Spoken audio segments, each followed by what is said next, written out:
So, what's trending? Bridging your Catholic faith with your everyday life. You're listening to Trending with Timmery on Relevant Radio.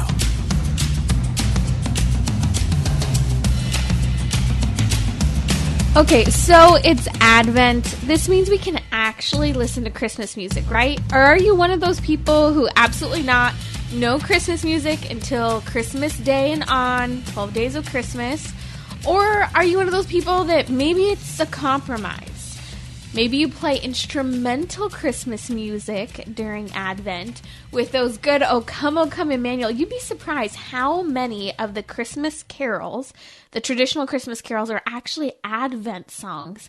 So, I mean, it's possible. There were a few years in a row where I really did, if it was just me, I tried to only listen to Advent coming, waiting for Jesus to come, Advent songs. And, you know, if you got the other songs along the way, it happened, you know, from exposure. But I'll tell you this year, this is what I'm doing. Celebrate the Christmas season. Even though it's not our Christmas season, celebrate the Advent season, but have this preparation approach is where I'm at this year. And again, every year is different. Many of the last few years have been Advent only to the best of my ability. But remember, Christ was born. It's not like he wasn't born. He's born. He's risen. He's died. He has made his sacrifice for us. And so there's nothing wrong with listening to that Christmas music. But if it prevents you from taking advantage of this liturgical season, which, by the way, Advent is absolutely one of my favorite liturgical seasons. And I'll share with you why during the coming weeks. And you may even realize 2 weeks ago, I did a whole show talking about preparing for Advent, which you can go back and listen to, by the way, on the podcast. So I threw up a little post on my Instagram story. Let me know, what are you doing this Christmas Advent in terms of Christmas music? Maybe you threw it all in, and I mean, a day or two after Halloween, you totally caved and started listening to Christmas music. Coming up a little later on, we'll talk about that first candle of the Advent wreath, what it stands for, and how you can get the most out of this Advent. I'll be journeying with you with what the various candles from your Advent wreath mean. So if you haven't gotten your Advent wreath, go and pick it up. It's a good reminder, even if we maybe only like the candle, don't say a prayer or necessarily remember what the candle stands for, that this is a time to wait for Christ, and those candles can help represent that for both you and I. Coming up today on the show, Cristina Pineda is joining us for our weekly happy hour here on Trending, and we're going to discuss a couple things, including ways to find love during the shutdown, because let's be real, many people are facing extreme loneliness and isolation, not just this year because of COVID, but also because it's just that season that, as joyful as it can be, sometimes it's a reminder that maybe we're not connected enough to our family. Maybe we don't have good friendships. Or maybe you're just at that point in your life where you cannot wait to get married, start a family, and start your own traditions. I get there. I've been there. I'm with my friends who are journeying that same journey. So we'll talk about, again, finding love, whether you're married, single, or dating, with Cristina Pineda. We'll also discuss whether or not chivalry is dead, and how, gentlemen, we know that you want to be chivalrous, but sometimes you don't know how, and us ladies get in the way. But there really is a great mission for men, and you're happier when we're both collaborating to make that happen. These are tips for married, newly married, seasoned married people, single, it doesn't matter. Cristina Pineda, the Matchmakers, are joining us in just a little bit here on Trending.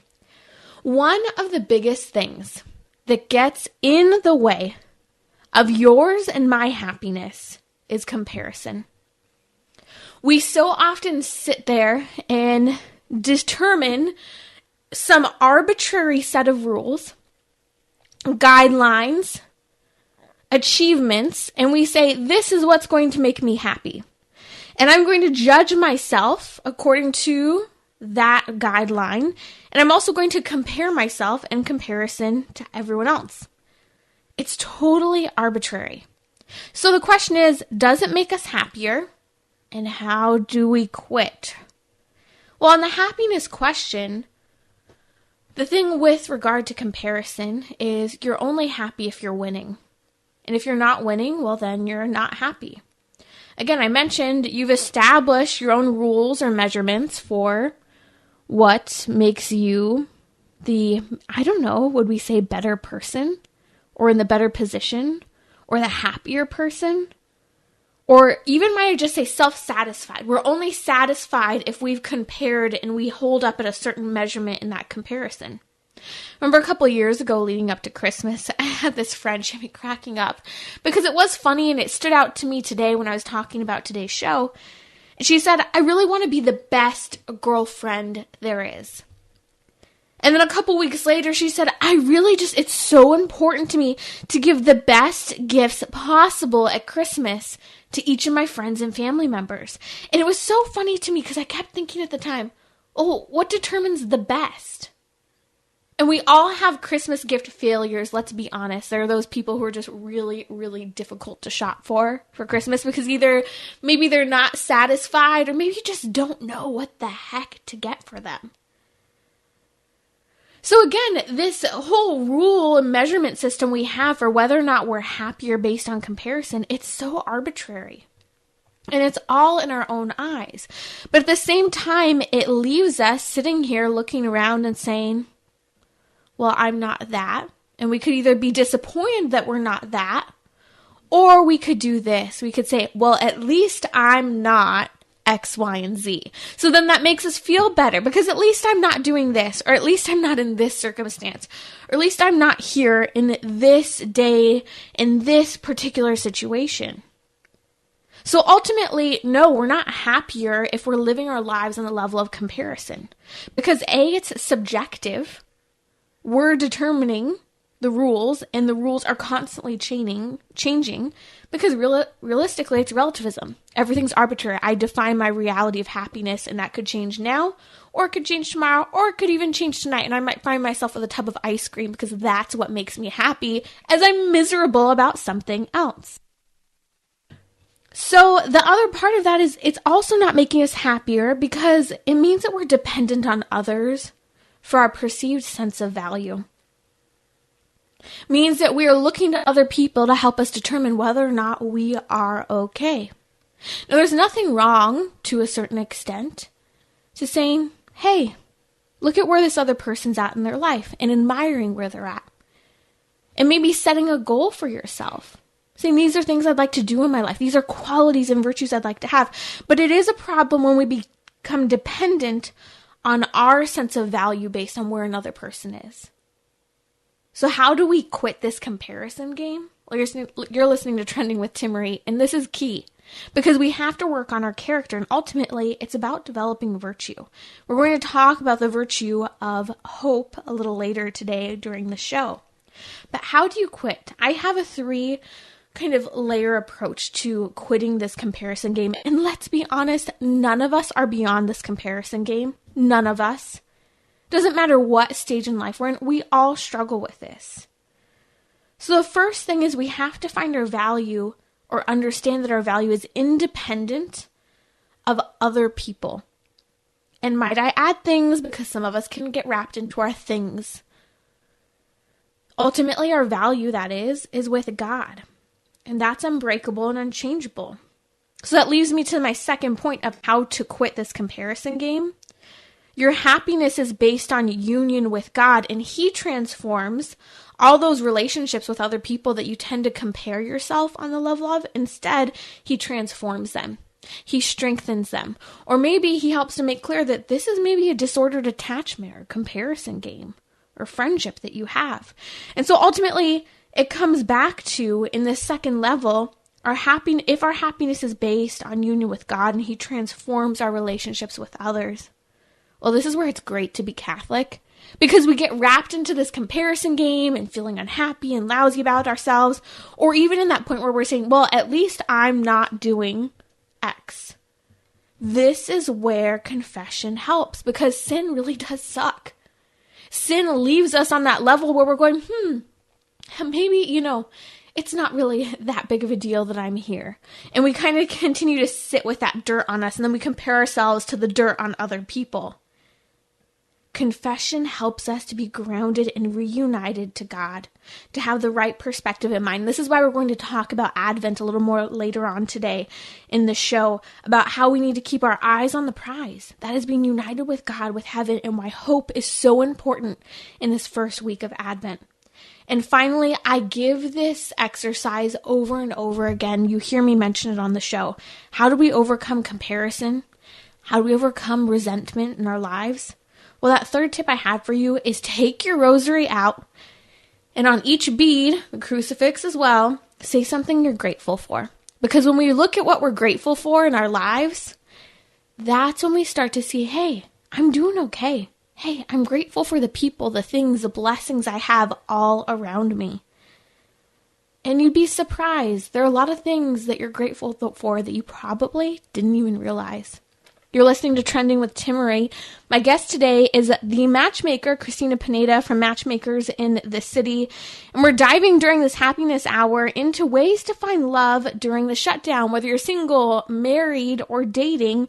Most of this is applicable to most areas in our lives. Cristina, you are seeing a unique set of circumstances because of COVID and the holiday season.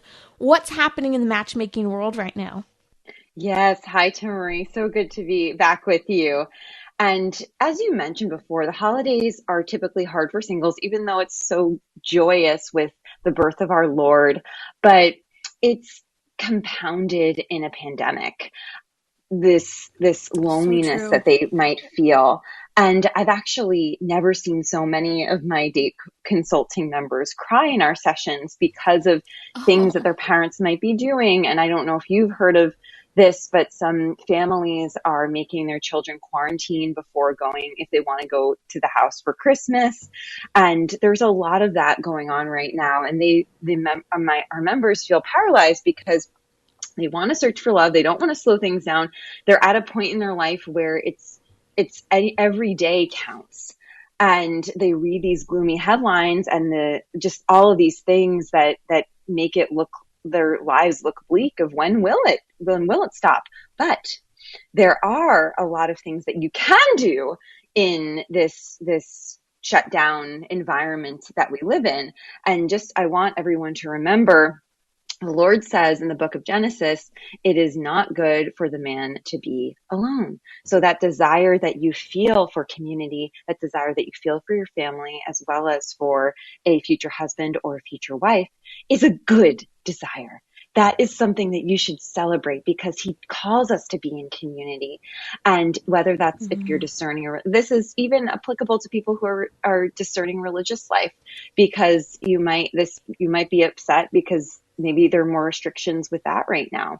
Right. So just know that is a good desire. And anything that the government does, for instance, the established curfew, all of these things, it can be upsetting, but that doesn't, and this can fuel the loneliness that you feel.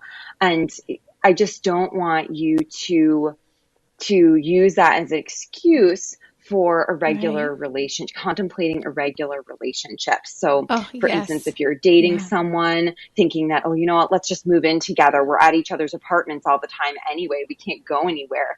I want you to be creative about it, because it's very tempting to spend that kind of time in your apartments when that's all you can do.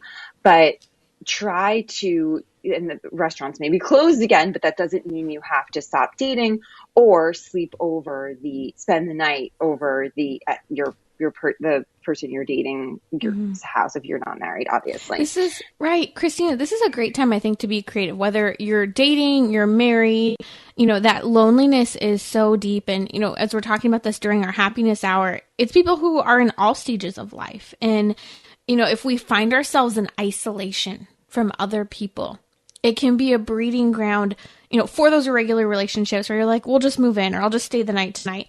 Or it can be that breeding ground for those bad habits that we tend to just pick up when we're alone, we're stressed, and we're trying to cope. We've been talking about that a lot lately on the show. And so it's important to get creative, whether you're with someone or by yourself, going for a walk, making a meal that you enjoy, picking up a book or a hobby that you haven't done in a while. I think sometimes, especially here in California, we're only allowed to go to mass outside. There's a curfew at 10 o'clock. There are all these things happening. And there are a lot of people who are just going on with their lives, living and ignoring it. And then there are other people as well who are going, well, what do I do if I don't have the same level of interaction as I did before? And so those irregular relationships, Christina, that's such a difficult one because people, want that connectedness. But I keep thinking about, I went to a small Catholic university and we had, no intervisitation policy. So you had to be creative with the way you hung out. You couldn't just hang out in someone else's living room. You couldn't necessarily cook together while in college.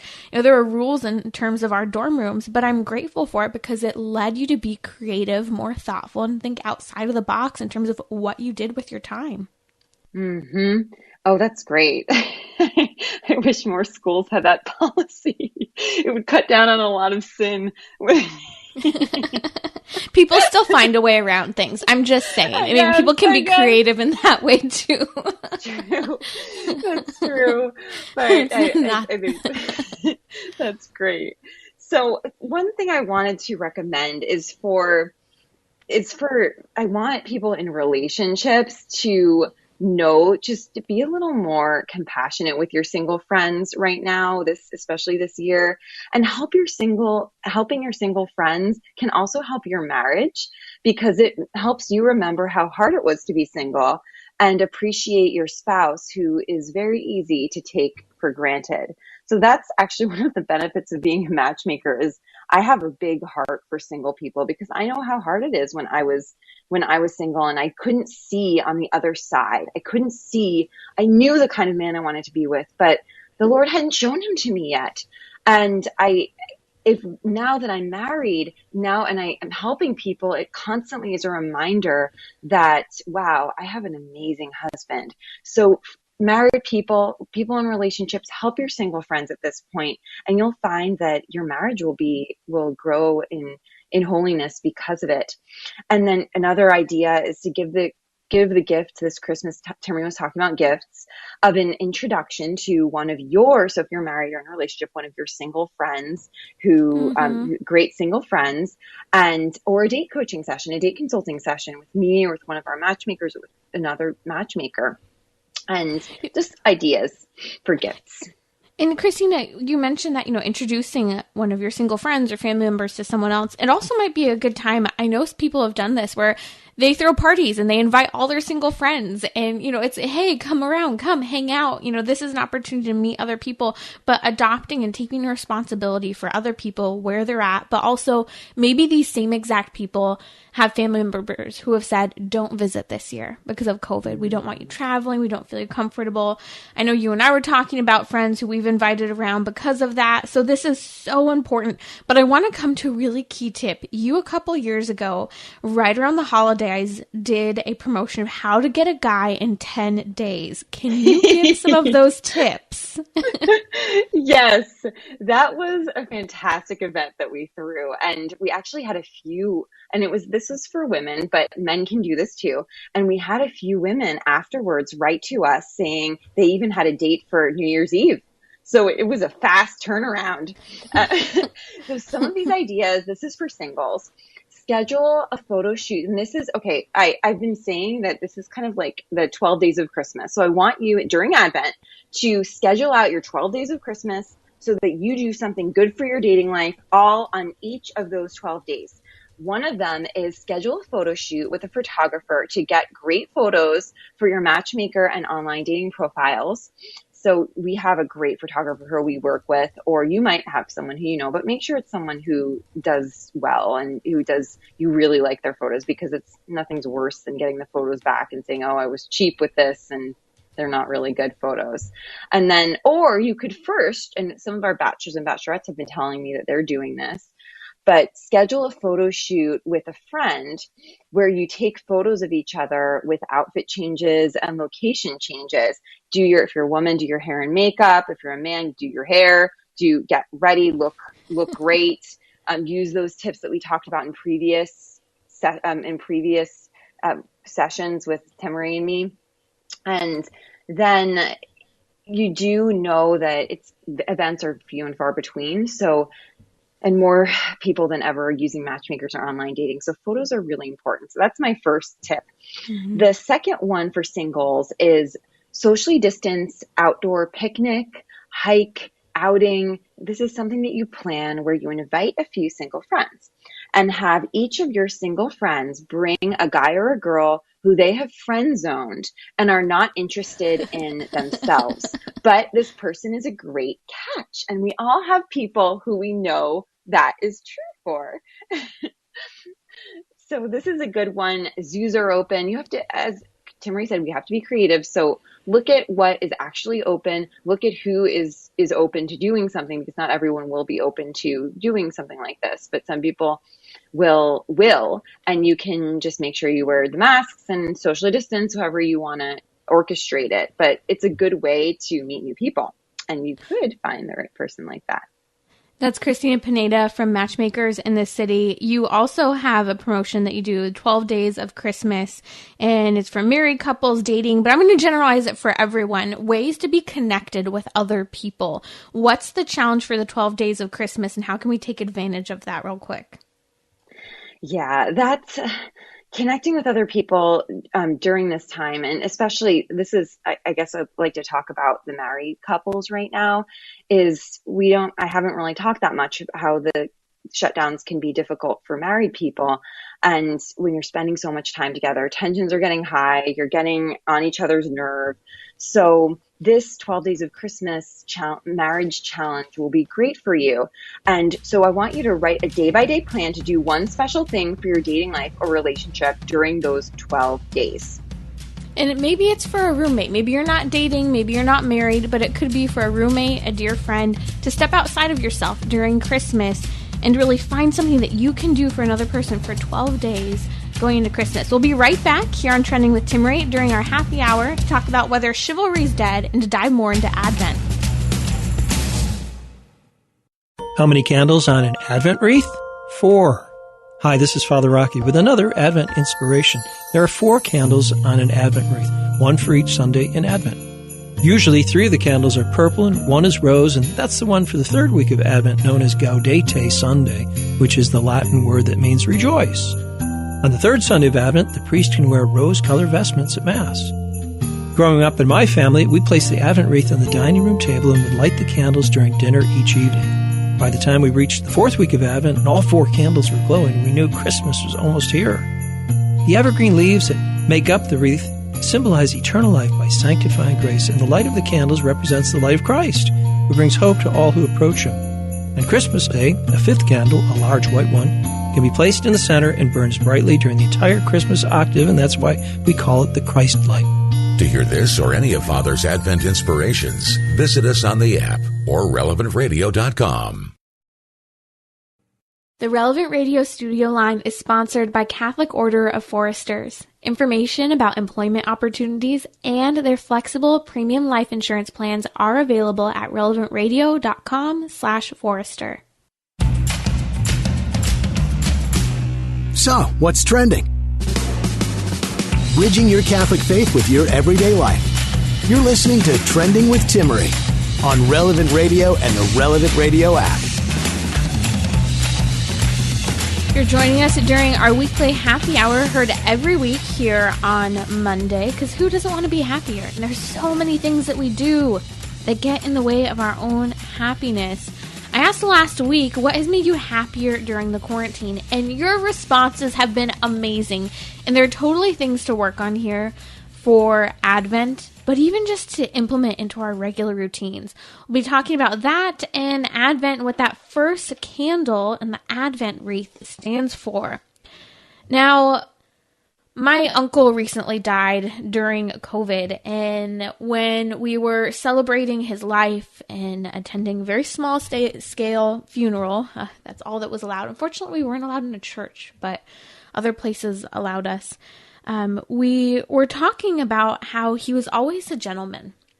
Always a gentleman. I think about how much he cared for me and loved me with gifts and his generosity. And he was a very happy and simple person. And one of those things that I think came across in his personality so simply that it was almost overlooked was this honor he showed and chivalry he showed specifically toward women. Anytime a woman, whether young or old of any age, walked into the room, he was the first person to stand up, offer his chair. He was a gentleman of the old school who waited really until all the women sat down and were comfortable before he sat down. And not in a way that was like stressful, because you know those guys sometimes where they're like, no, you have to sit down, I have to give you a chair, you know, you have to do this, and I'm a mover, I like to stand. So it's always one of those like, allow the man to be a gentleman, just sit down and take the darn chair. But there are moments where you want to stand, you've been sitting all day. Sometimes they need to calm down a little bit. But when Cristina Pineda from Matchmakers in the Cities joining me during our happy hour, she asked the question, is chivalry dead? And it's sad because it seems like it is fading away with some of the older generations. Yet at the same time, Cristina, men want to be chivalrous, but they don't know how. And let's be honest, us women can really get in the way of that happening. That's so true. And it is very much alive and breathing if you want it to be. So for men, I want to challenge you because I date consult a lot of men. This is why this came up for me, that they will say to me, oh, just chivalry, it's just not me. And then I challenge them on that because it's because you were marked off my list. Seriously.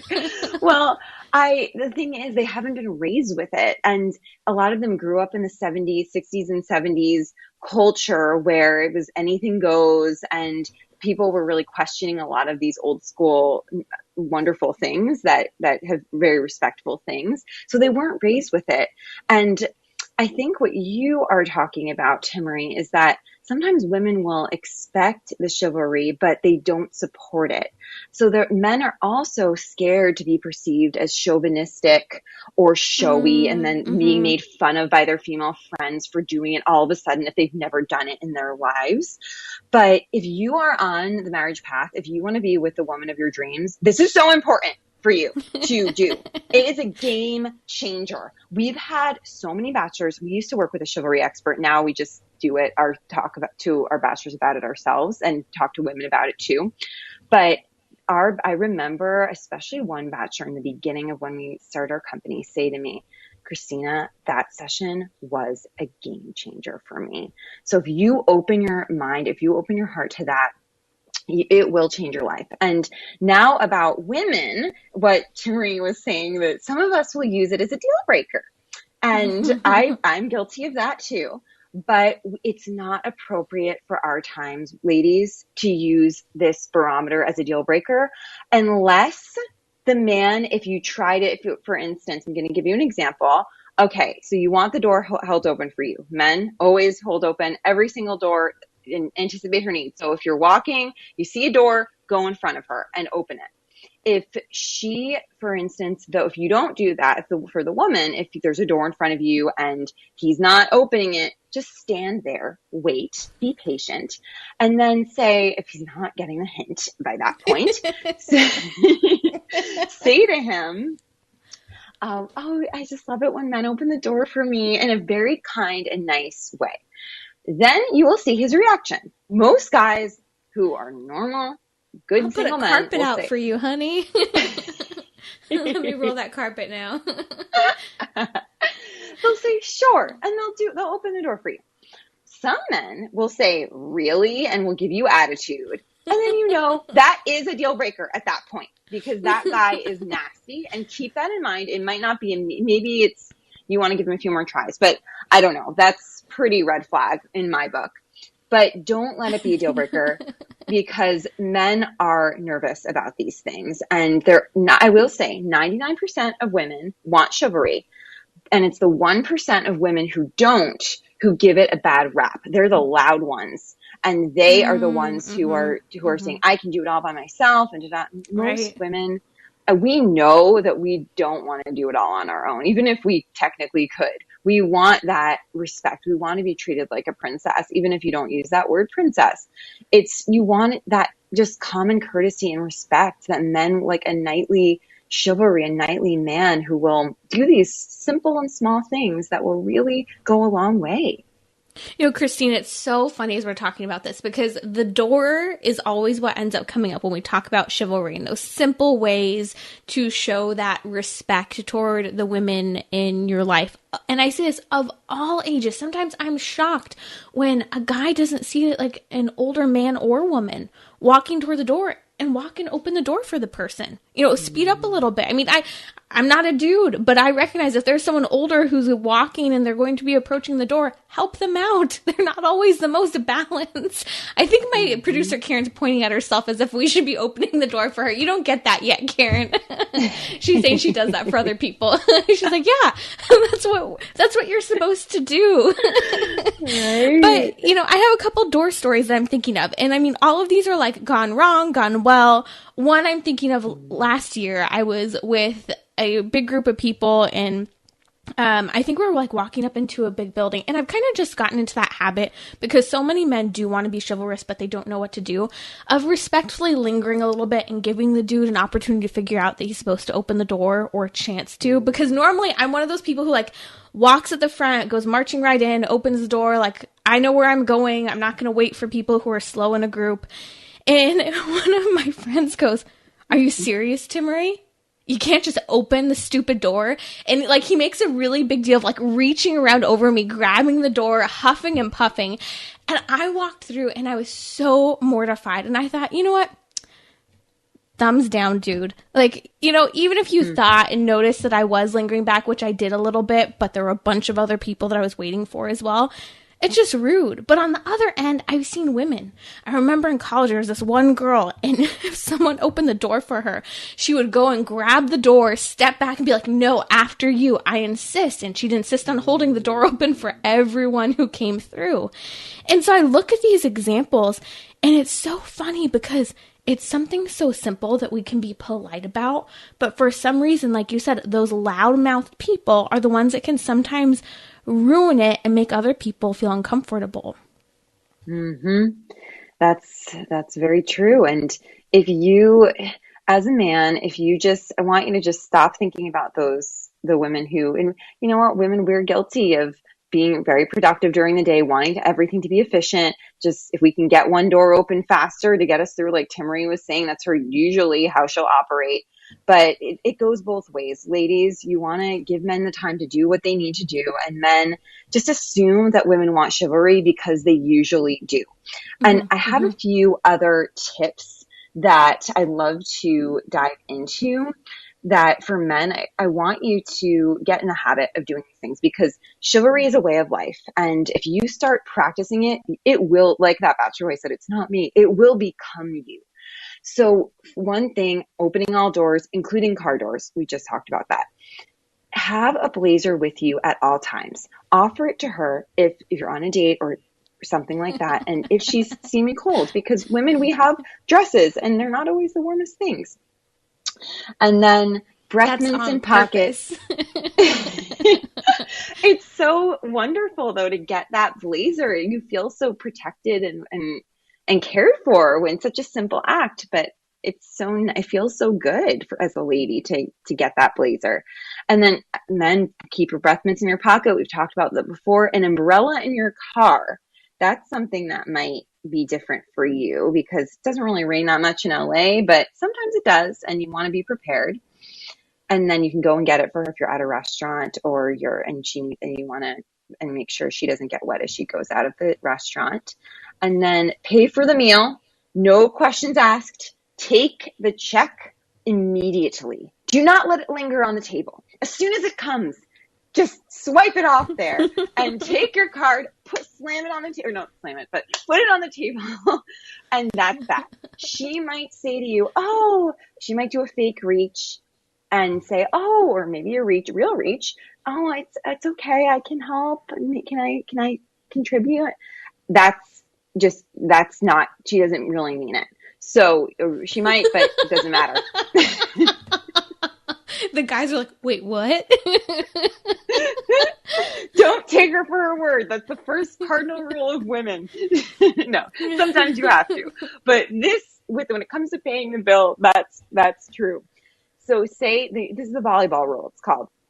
Say, oh, no, I got it. Don't worry about it. Then she might say, oh, are you sure? And then you'll say, yep, no problem. Got it. Leave a tip, woman. That's what you're supposed to say. I'm kidding.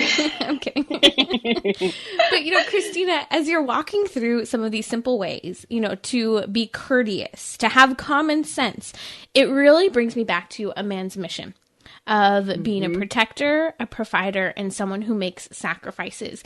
And I really do believe through chivalry, common courtesy, that men can really own their mission to be protectors, to be providers. And, maybe you're dating and you agree with the person you're dating, hey, we'll take turns on our meals out in terms of what we do. That's different and you can get into that.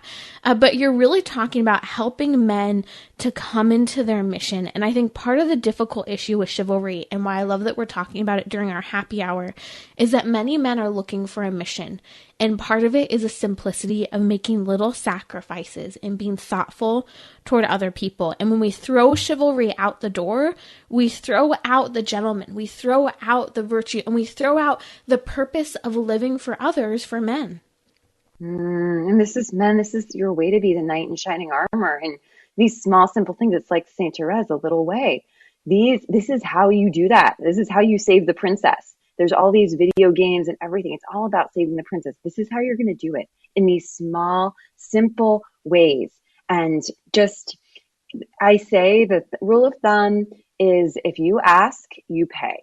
So if you're the one who's courting her and you're asking her out to do something, you pay for it. If she invites you to something, then that's different. But if you're pursuing her, I'm sure you are at a place in your life where you can share your life. You have the means to share your life with someone in a certain respect, and don't do something that you don't feel like you can afford. So if you can't afford an expensive restaurant, bring her somewhere nice, but that's not the top tier prices. Bring her on a picnic. That's probably all you can do right now. So save a few bucks. Right. That's Cristina Pineda from Matchmakers in the City. You can find them at matchmakersinthecity.com. We'll post links to that. And just a final thought on chivalry. Ladies, from your perspective, we talked about sometimes, we can say that if he's not chivalrous, if he doesn't open my door, if he's rude about it, it's a deal breaker. And Karen, my producer, is just commenting, there's a problem when someone's rude. That's a red flag. That should be a deal breaker for both men and women. But if someone's just clueless, they don't know how to be chivalrous, and they're maybe coachable, that's not a deal breaker. That's an opportunity to love someone who maybe hasn't been taught that example, or even been encouraged or dated someone who expects it. And so this is one of those moments where being a Christian in the culture is a reminder that we are called not only to have high expectations of ourselves, but to help other people in the high expectations we have for them as well. I'll be right back here on Trending with Timmerie during our happy hour talking about Advent and what that first Advent candle on the Advent wreath stands for. Timmerie will be right back. You can reach her on Instagram and Twitter at Timmerie. That's Timmerie. Underwriting by the Catholic Singles app, an online community of single men and women looking to connect with other Catholic singles who share their faith and values. The Catholic Singles app, the platform connecting single Catholics around the globe. We're talking about what you're thinking about. You're listening to Trending with Timmerie on Relevant Radio and the Relevant Radio app. Coming up, hope in this first week of Advent. That's our theme. That's what the first candle on the Advent wreath stands for. Stay tuned. We'll dive more into the topic of hope in just a minute. Last week I asked the question on social media, taking a poll, what has made you happier during quarantine? And I love these answers because these are changes we need to make in our everyday life. So the first theme in terms of the responses I received over and over again had to do with being together with other people. Whether it was praying for the first time as a family or as a couple, or get this, actually sitting down at the dinner table together. Let's touch on praying together first. So many of you have written to me saying for the first time, you're praying your rosary each evening together and how much you love it, how it's transforming your interaction as a family, you're growing in your faith. Many of you commented that just having the time to pray together has been incredible. So my challenge is this: life changes. I mean, the quarantine itself has changed so much in the last, 9 months now? I mean, come on, we're having a quarantine baby, as my sister keeps saying. And what have we learned? It's time to take our time back. Take our time back into our own hands. We shouldn't just say, wow, I got to pray together and I got to have a dinner with my family during COVID. These are things that should happen from here on out. I hope COVID has allowed for that so-called 2020 vision that so many people were anticipating when the new year was rung in. And so use this Advent to set regular lifestyle changes, goals of this is a type of prayer we're going to pray every night together as a family, as a married couple. Or maybe these are the specific nights because maybe it can't be done every night. Maybe it can be done in the morning. The other thing is setting that time to have dinner together. Praying together and dinner together were the two biggest ones people have been saying, I've loved. It's made me happy. It's made me a better person, and it's led me to go deeper in my relationships. So remember that togetherness, that relationship building that's so important. We were talking earlier about how loneliness and depression can be on the rise, not just during the holiday season, but with COVID and this isolation we're experiencing. So maybe you have roommates, or maybe you have a close friend where you can start making this once weekly commitment to have dinner with them, or have dinner or lunch with a family member, going outside of the box to have that sit down meal with those you love, even if it isn't every day. I will say this, having so many meals together while single is really difficult. It was difficult for me. I would get so sick because I'd work from home and I'd eat meal after meal after meal throughout the week by myself. And you kind of just go, well, I'm just going to put on my iPad. I'm just going to do this. And it's easy to kind of allow yourself to be in that sense of being isolated. But doing different things to connect with people, having dinner dates and lunch dates that you set your eyes on can be that really good way of remedying this lack of engagement with others. And heck, if you are in a place where it's difficult to go out to eat, have a picnic, invite someone to your house, host a dinner. Another thing that people said has made them happier during the quarantine is no longer taking for granted going to Mass. And these are 3 things that I think we have to remember over and over again with regard to Mass. We don't have to go to Mass. We get to go to Mass. We talk a lot about holy days of obligation or that we're required to go to church on Sunday. But think about that word obligation. Have you ever responded to someone and said, I know this is kind of older language we don't use so often, but when you're excited about something or you feel honored, you say, oh, I'm much obliged to do this. Like in a positive sense, you're glad, you're happy to go. It's an honor. Think about this opportunity to go to Mass as your honor and your gift to our Lord to be in His presence. And third, remember, stand for our freedoms. Be grateful for our freedoms. Stand up for them. Just a quick rundown on some of the religious persecution as of now.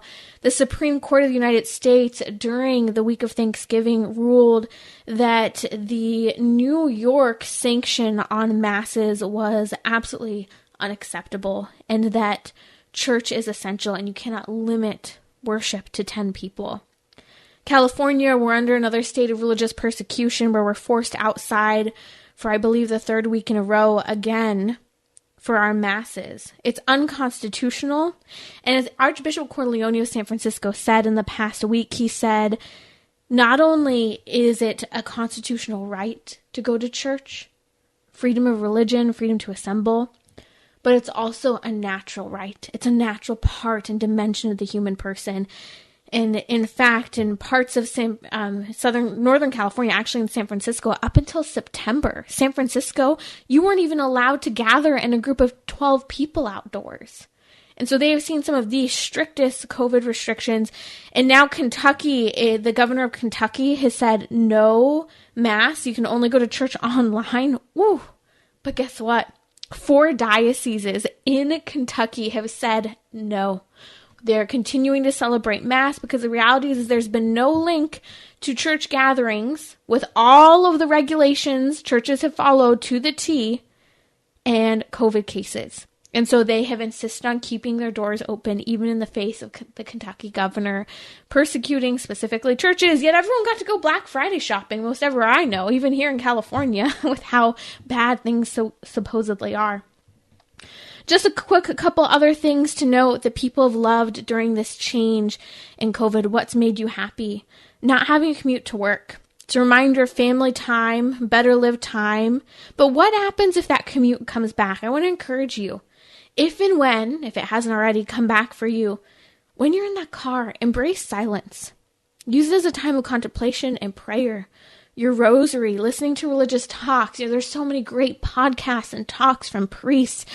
I mean, I even think about, I went through this phase of listening to Venerable Fulton Sheen and all of his talks when I drive on my commutes. Incredible content out there with podcasts, Trending with Timmery, all the shows on Relevant Radio.